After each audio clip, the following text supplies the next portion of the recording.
Okay, clip 2 then. Component 2, clip 2, UK geographical issues. This is really going to be a very, very quick recap for sections A and B only on the style of questions that you're going to get, okay? Now this is very, very similar to what we've done on the first exam paper, and the style of questions will look very, very familiar to you. There will be a combination of multi-choice, numeracy, explain one reason, 2 marks, and some 4-mark questions. But for section A and B, apart from extended writing, that's a different clip, this is pretty much what you're going to face, okay? Now, let's start with a quick multi-choice. What have we got? We've got a photo, some kind of resource, it's a landscape, southern England, there's a big blooming clue there. Nobody has painted a horse onto a hillside. It's trying to sort of suggest to you something that may have something to do with the type of rock in this landscape. It's white, use a bit of common sense, it's got to be chalk. Okay, which one of these is igneous rock, or igneous is volcanic? So hopefully it can't be chalk, it can't be clay. You've got rid of the stupid answers, go with granite. There are multi-choices all over.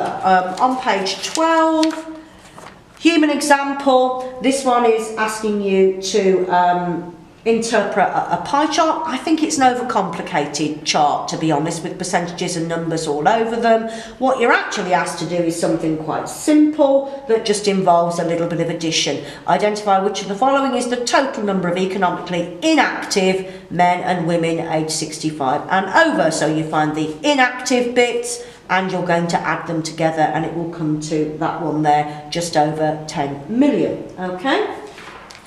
In terms of explain one reason, style questions on page 3, we've got a good example here. Explain one difference, climate, upland, lowland area, 2 marks. So state the difference, the upland area has, the lowland area has, this is because, and give a reason. Okay, just think, upland, it's mountainous, lowland, it's flat.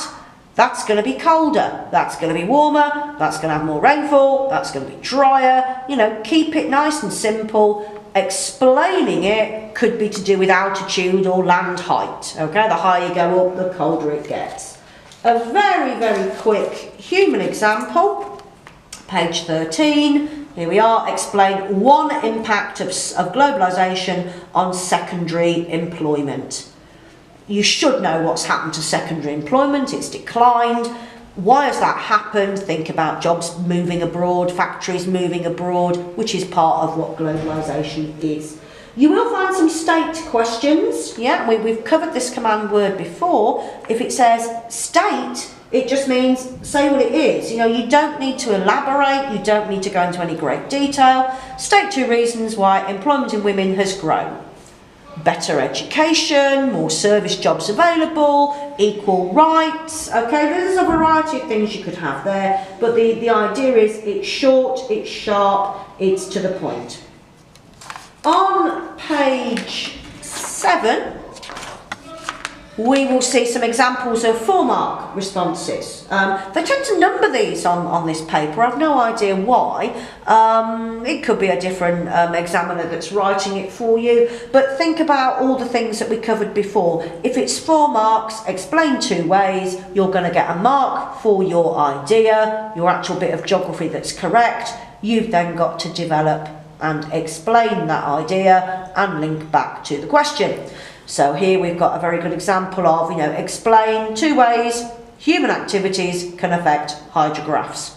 Idea, deforestation. Idea, urbanisation. There's 2 marks out of 4 straight away just for coming up with the correct bit of geography. What you've then got to do is explain it. On the human, and you might get one on the physical because they didn't do one, this is last year's paper, but they didn't put this on, so it might be an idea to look at these. For human and physical UK geography, they want named examples rather than very, very, very kind of detailed case studies like India and Mumbai. For the human one, named UK city. Now, we studied Birmingham, so the only thing I expect to see written in here is Birmingham, okay? We also went on field work there as well. That was our urban field work, it linked together. So there's absolutely nothing to stop you using your field work knowledge to actually help you answer those questions where you can. We did Birmingham as a big detailed example of a UK city. For the physical, there were two named examples they wanted. One was a river, and we looked at the River Severn.